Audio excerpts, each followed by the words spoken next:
This is Cruise Control. Your on-air automotive magazine with co-hosts Fred Staub and Les Jackson. Everything you need to know about new and used cars. Industry news. We'll fix or repair your car on the air. Fasten your seatbelts and let us take the wheel. Now, your ride is about to begin. Because you're on Cruise Control. Cruise Control. Cruise Control.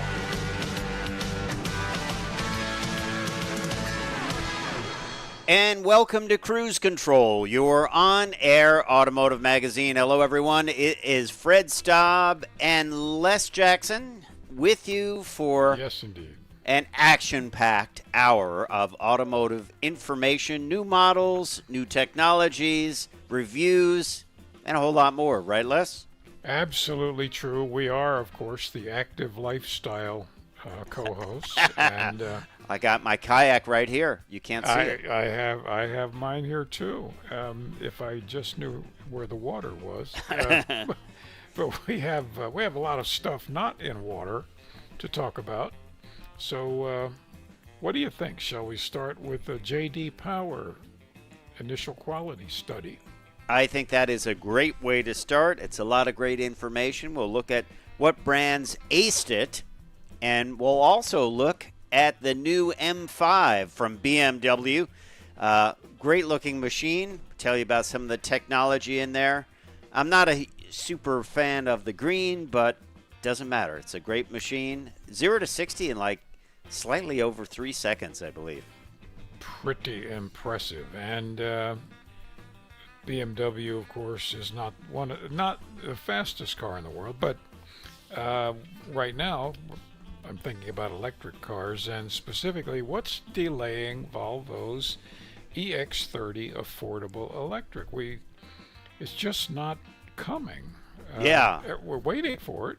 Well, there is a good reason for it. We'll tell you what it is. The EX30 is the $35,000 much anticipated Volvo, and I look forward to driving it as well, but we'll talk about that. And then over at Ford and Fisker, recalls. A big one for Ford, and, well, let's face it, any recall for Fisker is a big one because they are in bankruptcy and that's right. Struggling. Yeah. Can you come and fix my No, we don't have any money. We're in bankruptcy. We have no parts. We have no parts. And how will Honda price out its lease of the CR-V hydrogen fuel cell, and what goodies are they going to throw in? Honda's got a real track record of hydrogen fuel cell vehicles, so I'm anxious to see what's going on. Yeah, I think the goodies are a T-shirt and maybe a cozy for your right. cool drink. What do you think? Right, and a blender. all that. We're still not done. We're going to have an at-the-wheel review of the Toyota Corolla Cross Hybrid. This thing gets close to 40 miles to the gallon, and it is a crossover with all-wheel drive. So we'll talk about that and more when we come back on Cruise Control, your on-air automotive magazine. Fred Staub and Les Jackson. We will be right back.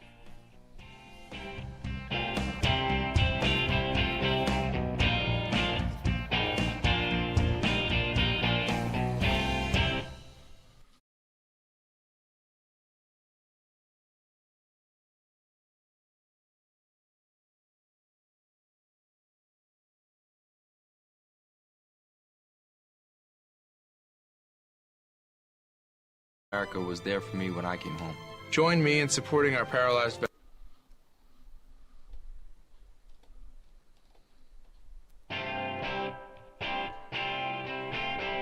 Cruise Control. Hey, welcome back to Cruise Control. This is your on-air automotive magazine. Fred and I are going to start off with the J.D. Power initial quality study. They do this every year, and it's always fun because there are always a couple surprises. Yeah. And more importantly, what's the best?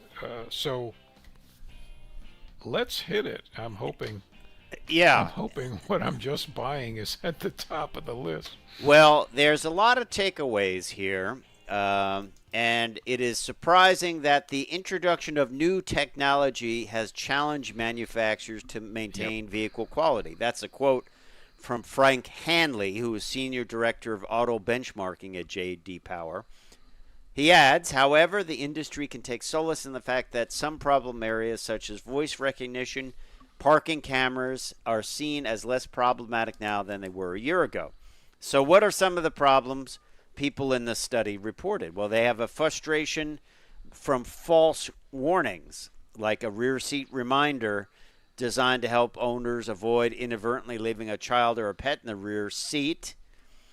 Some perceive its signals as an unbuckled seatbelt or cite the warning goes off when no one is present in the rear seat. Yeah. Okay. Okay. But and then there's more with Android Auto and Apple CarPlay, right? that is true. And of course these are systems that are now incorporating outside software with inside software, and you have to expect glitches. Yeah. I mean, really, it can't be perfect. I have like you, we drive a lot of vehicles. That's part of my test, to hook the phone up to Android Auto. I have an Android phone. Right. And most of the wireless systems now seem to work pretty well. To me, I can have my phone in my pocket, in the center console, even in my backpack sitting on the floor behind the seat, and it picks up. It works fine. I mean, if it's in the trunk, you're probably not going to work. But the fact is, these systems are getting better and better and better, and more trouble-free. Yeah. Again, it's not an AM radio that was perfect 50 years ago. It is very high technology, but what are the best brands? Well, yeah. Well, I am amazed at what number one is, Fred. But before we get to that, two more things I want to bring up. In-vehicle controls or out of controls. People don't like what they're doing with simple controls like windshield wipers and rear view mirror controls and things like that. This has been exacerbated by people moving away from switches. And this is one more thing that they found. Problem is the smell. The new car smell, the unpleasant interior smell, has worsened since 2023. With every brand, you're going to like this, Les, except Kia and Nissan having an increase in unpleasant interior I was just smells. going to say that, yes, Kia does not have an unpleasant. That's actually rather pleasant. It's obviously the materials. Yeah, outcast. But when they build the prototypes, don't the people, all of the people that are designing this, sit in it and go, "Oh, that smells great"? Yeah, or what? Or smells like some kind of caustic, toxic waste. It smells like a zoo. We've been in some that I don't know what that smell is. Oh, but it can't be good for you. It's not pleasant. Not pleasant. Yeah. If your eyes water and you get a weird pustules on your skin, then you might want to get out of the car. Yeah, it might be a problem. But I chopped you off there. You were going to talk about some of the brand rankings, right? Right. Yes, because the brands. Obviously you get changes. By the way, the average quality for this year is 193 faults per 100 vehicles. So virtually the average is most vehicles have 2 faults, almost. Exactly. And these faults could be just the most minor of things. A windshield wiper blade that isn't chatters put on right, or just the simple stuff. And they can be a loose wheel. Yeah, that's less simple until it falls off. Yes, but when we come back, we're going to look at about how some of these brands ranked in the J.D. Power 2024 U.S. Initial Quality Study. We'll also call out some individual winners of vehicles in different categories. So stay tuned to Cruise Control, your on-air automotive magazine.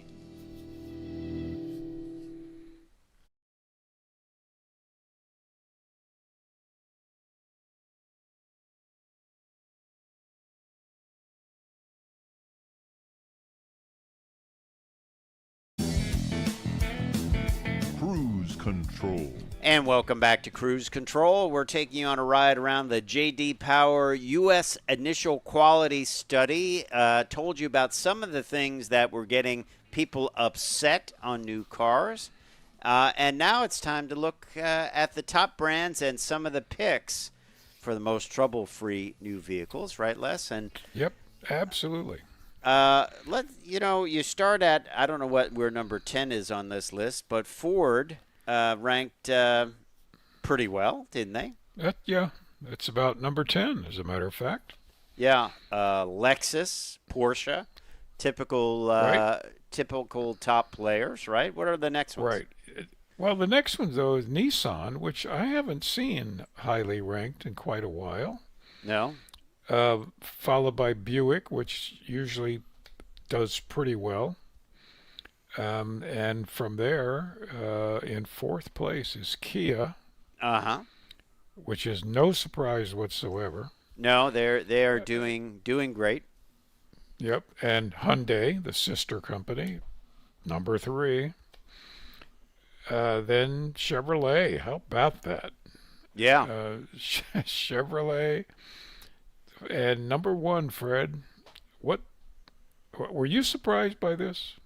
Yeah, Ram is number 1. It's a huge move for them in this study. I think it's something like 14 spaces they moved up. I'm pretty surprised. I mean, right now, there's a lot of Rams on dealers' lots. They've raised prices. We're going to talk about that a little bit later, what's going on with Stellantis. But they raised prices and kind of ended up with a lot on the lot. But apparently it's not due to slow sales or not due to quality issues. It's due to pricing. So they have to be happy. They're not having a great bit of great news right now, Ram, so they have to be pretty happy with this outcome on that, right? Well, yes, but the people who aren't happy, and I'll just mention a couple. Cadillac, way down there. Mercedes-Benz, that's not a surprise. They frequently don't do well.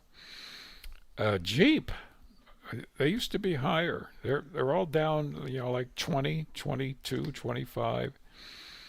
Again, Lincoln and Toyota is below the middle. Yeah, they're at 192 problems per 100 vehicles. Okay. Surprising. Yeah, but at the bottom are 3 electric vehicle manufacturers. Rivian at 266 problems per 100. Tesla, 266 also. And Polestar, part of the Volvo operation, 316 problems. I'm rather shocked, and I didn't mean that as a pun. That's not a surprise for Tesla, but it certainly surprises me for Polestar. Well, let's look at some of the models, the actual models of vehicles that had the lowest number of problems. Small premium car, BMW 2 Series, so not a lot of problems there. Good. Mid-size car, Nissan Altima and Chevy Malibu. Well, but the problem is they're not going to make that anymore. That's right. And then sporty car, Porsche 911 and Chevrolet Corvette. Corvette may be possibly the reason why Chevrolet scored so well, right? It could be. And the compact premium, the Cadillac CT4, and the BMW 3 Series. Good for them. Yeah, yeah, and then moving over to SUV segments, small SUV, Kia Seltos, Kia Soul. Kia Right. Soul, still one of the Just biggest Kia values sweeps it. Yeah. out there. You know, if you want a small commuter car, it's nice. You can haul stuff in it. It's fun to drive. And let's see, small premium, Audi Q3. These are all the JD Power vehicles with the lowest number of initial problems. Upper midsize SUV, Ford Explorer and Kia Telluride. Ford Explorer is a bit of a I'm kind of intrigued about that because I heard that had a lot of problems, Ford Explorer. Well, yeah, but and yet it still scores high. In the compact premium, Alfa Romeo Stelvio and the Porsche Macan. So both fun cars. And large SUV, no surprise. Chevy Suburban, it has been around forever, and its sister for premium SUV. Yeah, its better looking sister, That's the right. Cadillac Escalade, which I got in trouble calling it the Suburbalac years ago. That's right. Also in that group, the Land Rover Range Rover, which I always thought, while they were nice vehicles, they were problematic. Well, they always were. I can't explain it. I'm glad for them. Moving over to minivan, this is the JD Power U.S. Initial Quality Study. With the least problems, the Kia Carnival. This thing is up and coming. They're just releasing a hybrid model of this, and I think you're going to hear a lot more about this. Mid-size pickup, Ford's hit, the Ford Maverick, the Nissan Frontier, always popular. Large light-duty pickup, Ram 1500, that's what won it for them. And large heavy-duty pickup, Ford Super Duty and Ram 2500, 3500. So, good information if you're going out shopping for a vehicle, right? Well, I certainly am taking it all to heart. Yes, indeed. But another vehicle that you might consider that gets good ratings is the 2025 BMW M5. Now, it's the 7th generation of this model. It has a hybrid system that produces 717 horsepower, 738 pound-feet of torque, 0 to 60 in 3.4, top speed of 190 with the M driver's package, projected fully electric zero-emission range of approximately 25 miles, so it is a plug-in hybrid. And it's available for a base MSRP of $119,500 plus $1,175 destination and handling. Worldwide launch is going to happen fourth quarter of 2024. Good-looking vehicle. Definitely identifiable as a BMW. It is. And it's somehow the latest BMW lines are favoring greens of various hue and brightness. I suspect their styling general manager must really like green. So far, this is about the third one that we've seen that I can't say any of the greens attracted me. Now, strictly a subjective thing. Yeah. I thought green wasn't a lucky color for a car. Even though there's British racing green, it was always you don't have a green race car, but unless you have a British racing. But let's look at the drivetrain. It's got a 4.4-liter V8 engine. See, this is my idea. Have a small V8 engine for the sound and then have the hybrid system to make it efficient. It has a willingness to rev. Its red line and its maximum output of 577 on the engine is between 5,600 and 6,500 and a rev limit of 7,200. That's getting up there. Yeah. And it's complemented by the electric motor and high voltage battery. and power goes through an 8-speed M Steptronic transmission. So as I said, together, all that 717 horsepower, which is pretty impressive. And a massive amount of torque. Yeah. This is a heavy car. Absolutely. With the 2 drivetrains and the battery and all that. It's got to weigh every bit of 4,000 pounds. That's true. So you need a lot of horsepower to get 3.4 seconds, 0 to 60. More very about impressive. that when we come back on Cruise Control.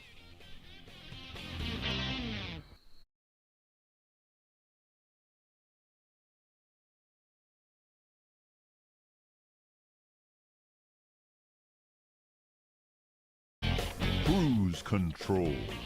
Welcome back to Cruise Control. Well, if you're waiting for a Volvo EX30 luxury EV, continue to wait because it's more delay, and it's nothing wrong with it.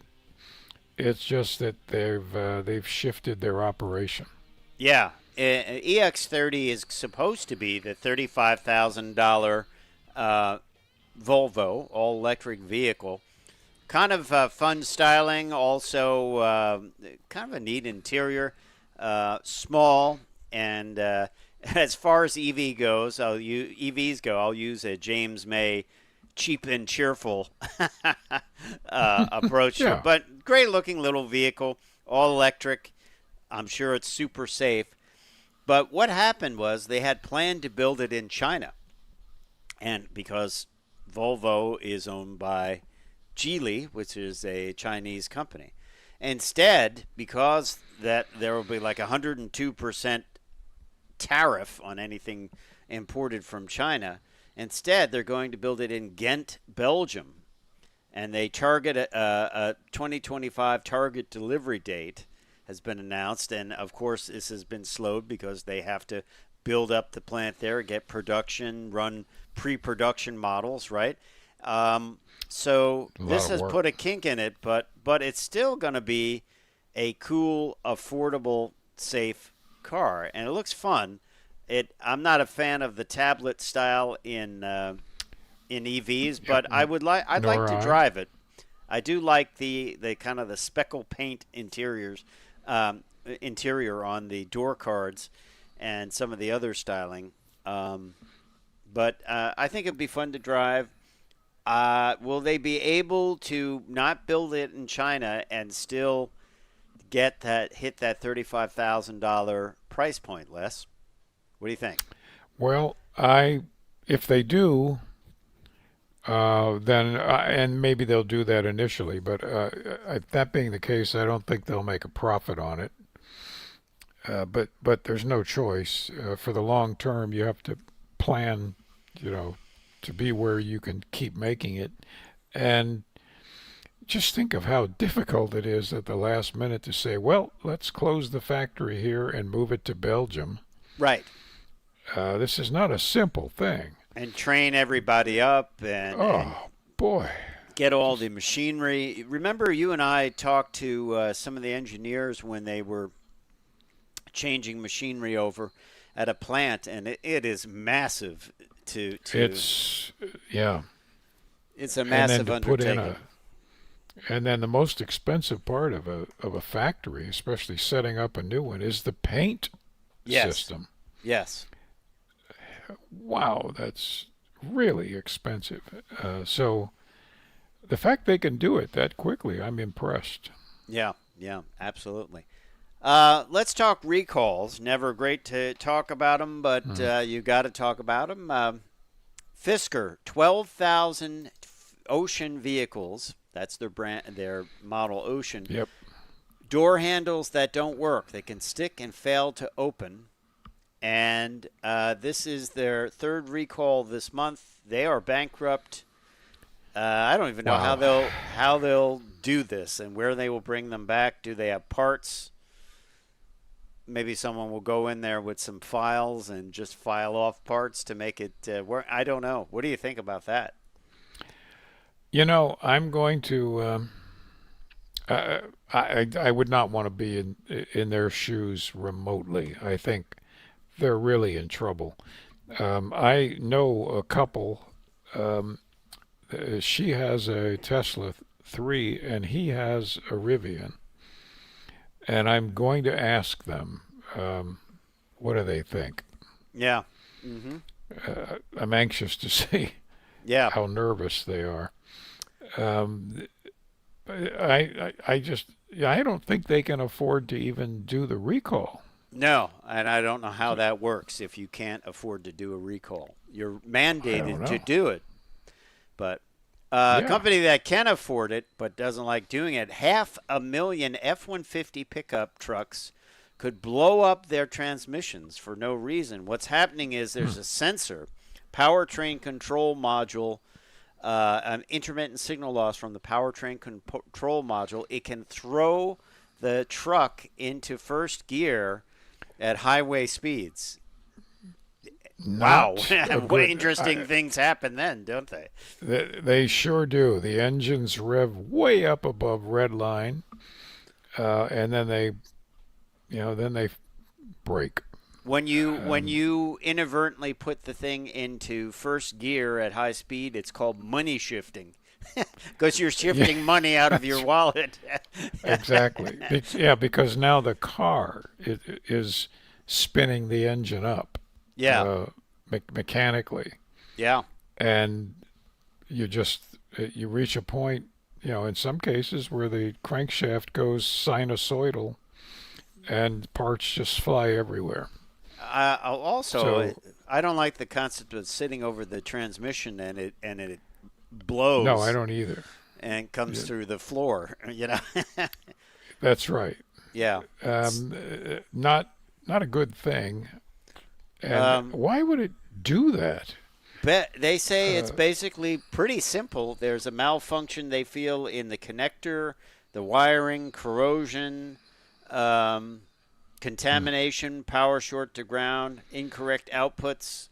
So they say the fix is pretty easy. Owners of affected 2014 F-150s will be notified by mail between July 1st and July 5th.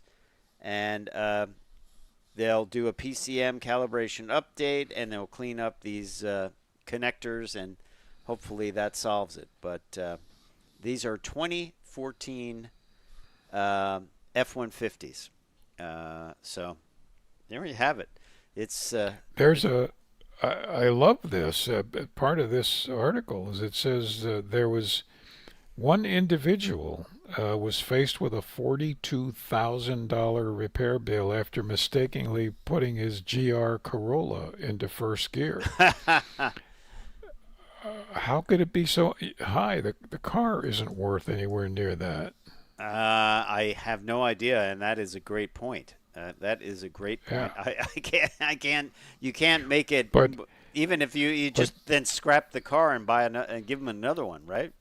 But you'll remember that that our race days with International Motor Press of years ago. Yes. That BMW pulled out because a number of not very well trained journalists would accidentally shift down on the racetrack and blow them up.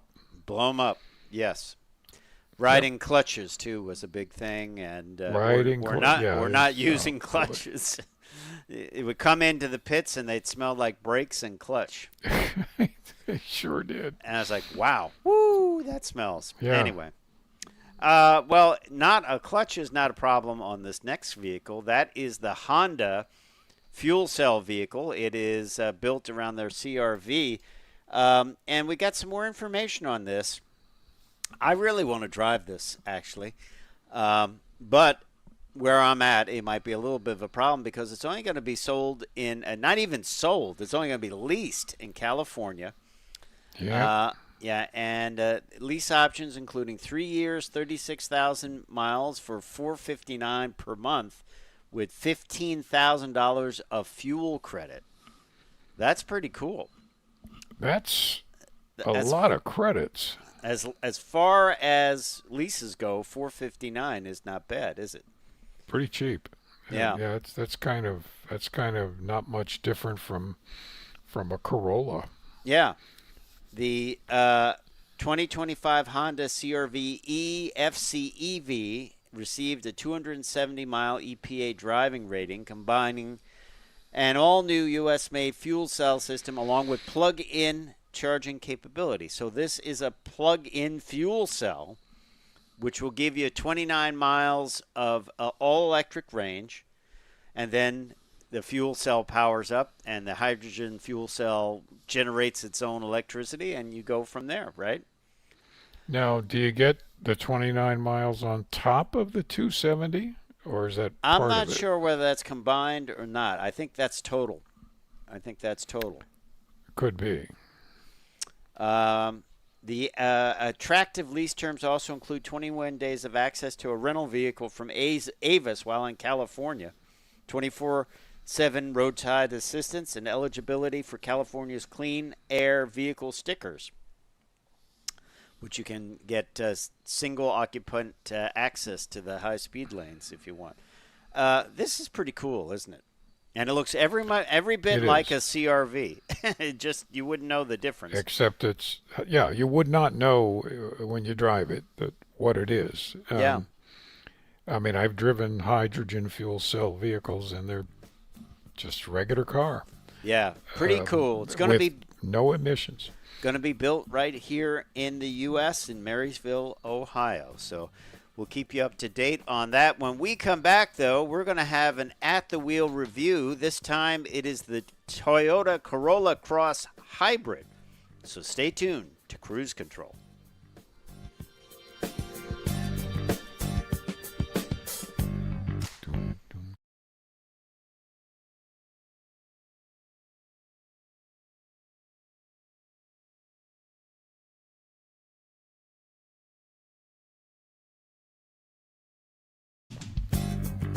Cruise Control. Welcome back to Cruise Control, your on-air automotive magazine. We've got an at-the-wheel review. This time, it is the Toyota Corolla Cross Hybrid. Reviewed the non-hybrid version of this a while back, and it's pretty efficient at 29, 32 and 30 for an aggregate number, but this is the hybrid. It is all-wheel drive, gets 45 city, 38 highway for an aggregate number of 42, and that is pretty good for an all-wheel drive, compact but not that compact crossover. Ours was in Sonic Silver with a nice black roof with the chrome strip separating it, which made it pretty sharp. There's a lot of piano black trim around, and of course you have to have the wheel wells that have the black trim on them to denote crossover. That denotes crossover. 196 horsepower on this, Les. 2-liter dynamic force engine outputs 150 horsepower, and then the rest is made up by the electric motor. 0 to 60, 8 seconds, and not super fast, but fast enough.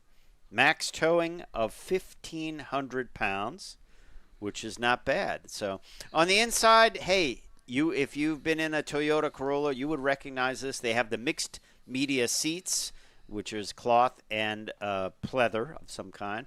Has Android Auto, Apple CarPlay. It has, what's interesting here, dual zone AC. You don't get that on the Corolla.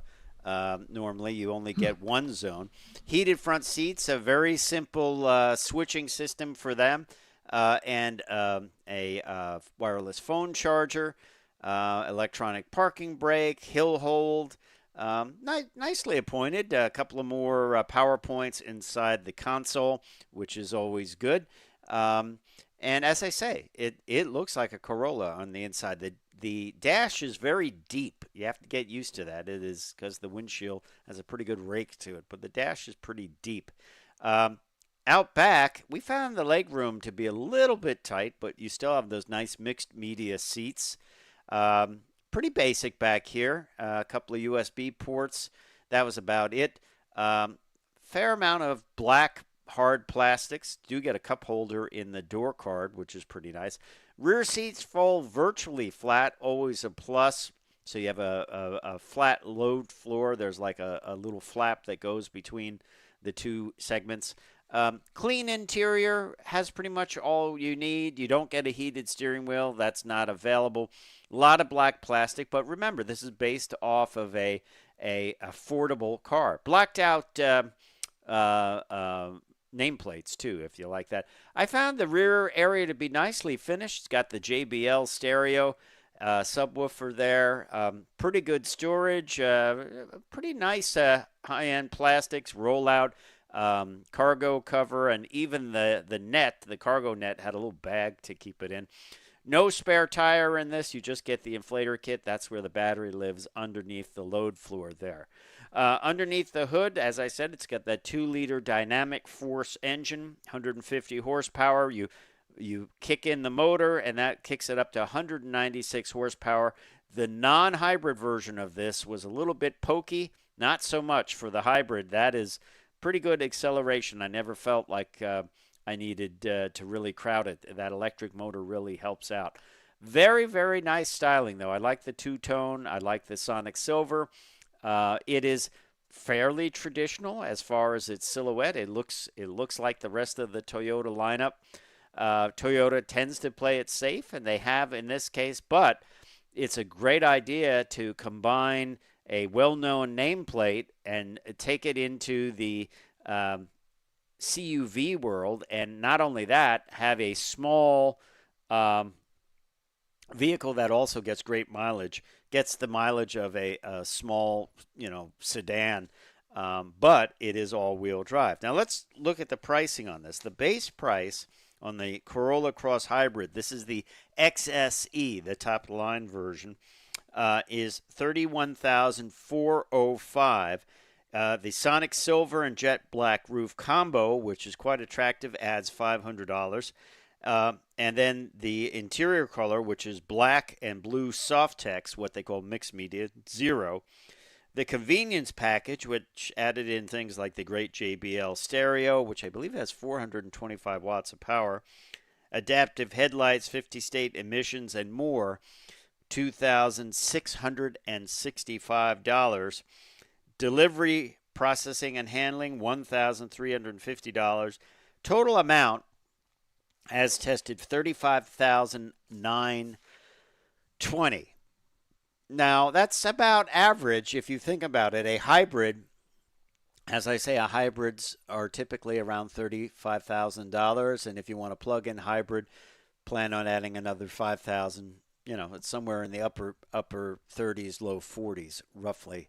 But I did like the vehicle. It was a little plain inside, a little, just kind of lackluster. But then again, it is a Corolla. It will last forever. The interior, I've always felt in Corollas, was more upscale than what you would typically find in an economy car. Be nice to have a heated steering wheel and things like that, but it's not offered. I do like the dual zone climate control, and probably we're going to see this get updated to have its newer nav system. Things like the switchgear and that, it was just average, which is okay. I think some people might find it a little plain compared to some of its other competitors from the likes of Kia and Hyundai and others. But the Toyota name buys some cred. So a perfectly functional vehicle just might not be as exciting as some people might be looking for in a small SUV. But I do think this is the first of many hybrid vehicles, hybrid and plug-in vehicles, and small crossovers. And this is the way forward, not only at Toyota, but even at legacy manufacturers like GM, because if you can get those numbers, almost 40 miles to the gallon, on an all-wheel drive vehicle, and give it in the silhouette that people want. They want that high driving sitting position. Then it's going to be a hit all day. I think we will definitely see more small crossover hybrids. I'm sure you would agree with that, right? It just makes practical sense, and that's kind of what people are buying anyway. So, hey, why not? Why not effectively double your mileage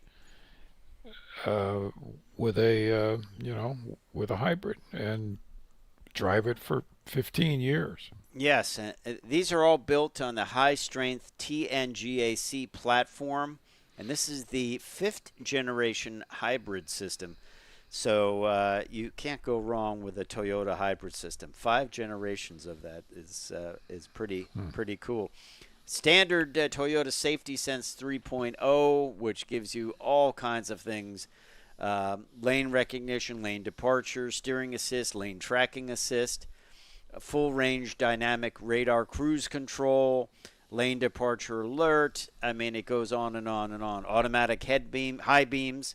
Remember when that was just like a super high-end thing? That was a big deal, yeah. Yeah, now it's in vehicles like this. Blind spot monitoring, hill start assist, rear cross traffic alert. That's a big one. I always say I have the ultimate parking lot near me that would work in, because you're parked in a slot and people are coming down this long road at very high speeds and you can't see. So there you have it. The At the Wheel review of the 2024 Corolla Cross Hybrid XSE. We love those At the Wheel reviews. We'll keep them coming. Time for me to say I'm Fred Staub. I'm Les Jackson. We are going to see you down the road. Bye.